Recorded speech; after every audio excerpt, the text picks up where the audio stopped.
Bicara soal menabung, ini adalah kalau saya dulu waktu masih kecil, waktu saya masih SD, pemerintah itu seringkali menggalakkan di program televisi, waktu itu di TVRI ya, televisi swasta waktu itu belum banyak ya. Jadi kata-kata yang seringkali saya dengar waktu kecil itu adalah, ayo menabung ya. Jadi ayo menabung itu sebetulnya habit ya, sebetulnya kebiasaan yang positif dan baik ya. Tetapi orang Indonesia ini kebanyakan kalau bicara soal menabung ya itu konotasinya bisa banyak ya. Tetapi saya di sini memberikan tips dari beberapa orang-orang yang memang sudah terbukti mereka menabung dengan cara yang benar, dan cara yang benar tersebut sudah terbukti menghasilkan bagi para tokoh-tokoh miliarder-miliarder di seluruh dunia. Nah, jadi kata menabung itu sangatlah penting ya. Karena apa? Seperti kata-kata dari Robert Kiyosaki ya, di sini dia selalu berkata tentang satu kalimat ya. Kalau Anda ingin menjadi kaya ya, bukan berapa uang yang Anda hasilkan, tapi yang paling penting adalah berapa uang yang Anda simpan. Nah, jadi kata-kata simpan ini sangat paling penting dan paling utama. Setidak-tidaknya itu ada 3 cara menabung yang benar. Ya, ada 3 tempat instrumen yang paling tepat untuk Anda itu bisa menabung dengan benar. Dan ini yang disarankan oleh Robert Kiyosaki. Yang pertama adalah surat berharga. Ya, surat berharga. Jadi sekarang Indonesia sejak pasca tax amnesty ya, dan setelah Indonesia menjadi negara yang lebih maju ya, saat ini Indonesia masih negara berkembang dan mau menjadi negara maju. Saham adalah salah satu instrumen yang cukup baik. Ya, jadi tetapi di sini Anda diajarkan untuk menabung saham, bukan bermain saham ya. Jadi diulangi lagi, menabung saham bukan bermain saham.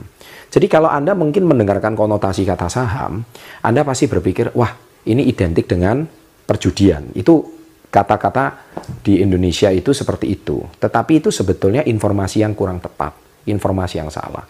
Padahal saham itu atau surat berharga itu sudah menjadi portofolio yang terbukti dan luar biasa di negara-negara maju.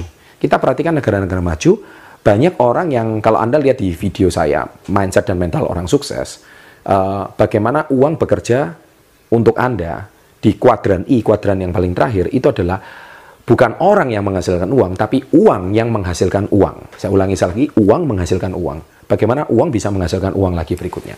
Nah, uang bisa menghasilkan uang lagi berikutnya, itu adalah uang yang Anda simpan, itu menghasilkan uang lagi. Ya, jadi, saya di sini akan membahas tentang surat berharga itu.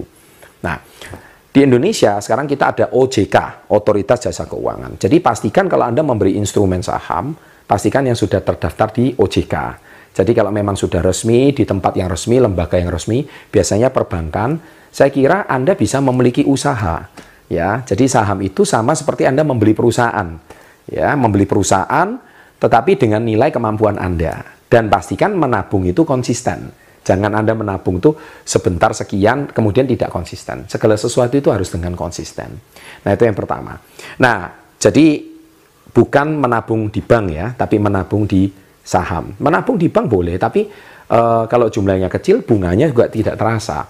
Tetapi kalau Anda mungkin punya jumlah uang yang besar, ya bolehlah. Tetapi yang disarankan oleh Robert Kiyosaki bukan menabung uang di bank, tapi yang pertama adalah di saham. Dan yang kedua adalah, ini jelas, yaitu properti. Bagaimana cara membuat uang bekerja untuk Anda ya. Itu bisa dari ruko, bisa dari apartemen, bisa dari tanah yang disewakan, bisa dari rumah yang disewakan. Itu banyak sekali. Itu uang menghasilkan uang. Nah, properti itu sudah menjadi bukan rahasia umum. Dari zaman dahulu sampai sekarang, ya banyak orang kaya dari properti. Dan itu memang benar. Karena properti itu nilainya sebagian besar pasti akan naik terus dan tidak pernah menyusut.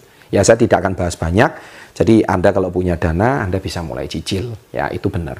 Dan yang terakhir, yang ketiga adalah logam mulia. Ya, logam mulia itu mungkin bisa dalam bentuk emas dan sebagainya.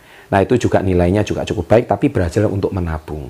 Nah, 3 tempat ini adalah suatu tempat yang sangat disarankan kalau Anda memang mengerti cara investasi yang benar. Dan ingat, segala sesuatunya tidak harus Anda membeli dalam jumlah yang besar. Itu salah. Kadang seringkali kalau Anda punya penghasilan, ya seperti saya mengutip dari kata-kata Warren Buffett, Dia berkata di sini ya, Anda lihat ya quotes-nya ya. Don't save what is left after spending, ya. But spend what is left after saving. Ya, itu kata-kata dari Warren Buffett. Maksudnya itu apa? Maksudnya gini. Intinya kalau di Indonesia kan itu menabunglah dulu baru belanja. Ya, jangan belanja dulu baru menabung. Karena orang Indonesia kebanyakan ketika terima duit langsung dibelanjakan semua. Untuk ini habis. Jadi tidak ada yang tersisa sedikit pun untuk menabung. Padahal harusnya sebelum dibelanjakan habis, nomor satu itu pastikan menabung dulu. Kalau Anda bisa menabung, maka itu menjadi kebiasaan. Dan lainnya itu akan baru habis kemudian. Ya, untuk keperluan ini dan itu dan sebagainya. Tapi pastikan Anda itu nomor satu yang tidak boleh digoyang adalah menabung. Ya. Dan tidak penting besar kecilnya, yang terpenting konsisten. Nah, kalau Anda bisa menabung lebih besar ya tentu lebih baik. Tapi kalau Anda tidak bisa besar, kecil dan besar itu relatif. Berapa persen itu yang mau Anda berikan? Anda bisa mulai dari 5% penghasilan Anda, 10% penghasilan Anda. Apapun itu, Anda belajarlah menabung. Nah, dengan demikian, niscaya pasti Anda akan menjadi miliarder suatu hari. Baik, saya berikan sebuah contoh tentang Warren Buffett. Bagaimana beliau itu menjadi orang yang salah satu dari nomor 2 terkaya di dunia. Warren Buffett, beliau itu selalu, padahal dia bukan orang kaya awalnya. Tetapi dia punya satu kelebihan ya, orangnya gemar menabung.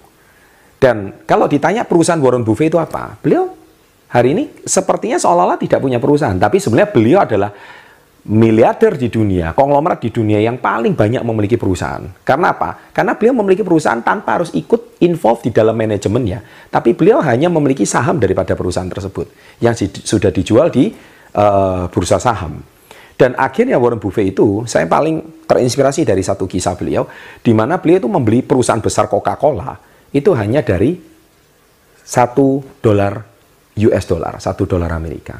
Bisa Anda bayangkan, mungkin $1 itu kecil bagi Anda. Ya. Tetapi dia membelinya itu dari puluhan tahun yang lalu. Dan dia konsisten, $1, kecil.